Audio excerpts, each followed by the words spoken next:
Howdy folks, this is Michael Kreider for SlashGear.com, and today we're taking a first look at the HP Folio 13 Ultrabook laptop. Now if you're not familiar with the Ultrabook specification, basically it's a set of standards thought up by Intel that means it's really light, pretty thin, much thinner for the standards of a few years ago obviously, and pretty powerful for all of that thin and light frame. Now on the sides here, you can see that the HP Folio actually has a decent amount of ports, unlike some of the other Ultrabooks that we've seen. Let's see here, get it in focus. Alright, here you can see your gigabit Ethernet port, your power, your HDMI, USB 3.0 port, and a SD card slot, little activity sensor there. On the front, you've got nothing. On the other side, you've got a single USB port and a audio port. And there is, of course, no spinning drive on this thing. On the back you can just barely see there in the grill with some of the speakers that are integrated into the front of it.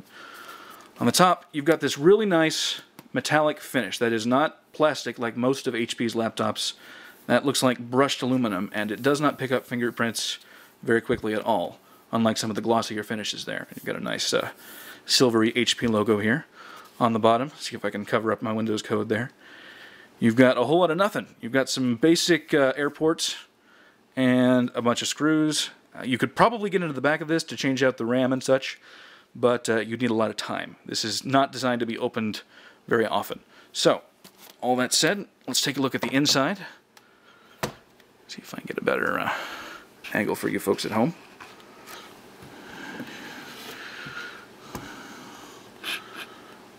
All right. Now, as far as the body itself is concerned, you've got your basic layout for laptops these days. Got my caps lock on, I don't know why. You've got the one-click touchpad. This is not separate buttons. It's HP's version of the sort of Apple-ish one-click trackpad, although you do have divisions for the left and right button. And you have an illuminated keyboard, which is a nice touch on a laptop of this size and this price. The price starting at about $850, by the way. And let's go ahead and log in. You can see the screen is not quite as sharp as I would like it to be. You've got a 1366 by 768 TN panel. It's standard for a 13-inch laptop. But on something with this much fit and finish, I would have liked to have seen like a 1440 by 900 with hopefully an IPS display. But that is not an option on these things. As far as specifications are concerned, we've got a Core i5 processor, and it comes with Windows 7. This unit has Windows 7 Professional in there.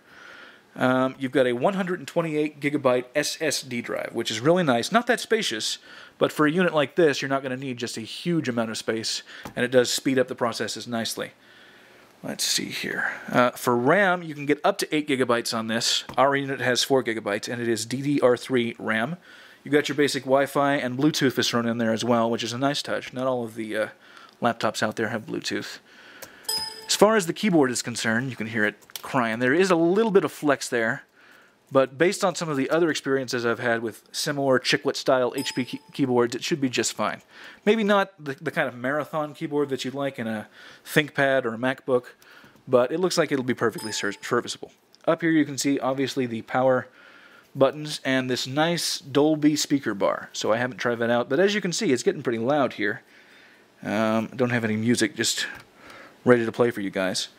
And up at the top, you've got your webcam, which HP assures us is HD. I'm assuming that means it's about 1280 by 720. Alright, that's pretty much it for the HP Folio 13. Very slick-looking little laptop. We'll be taking this to CES with us next week and trying it out on the road, so we'll get all sorts of good impressions for our review to follow afterwards. This is the HP Folio 13, and I'm Michael Kreider for SlashGear. Thank you very much.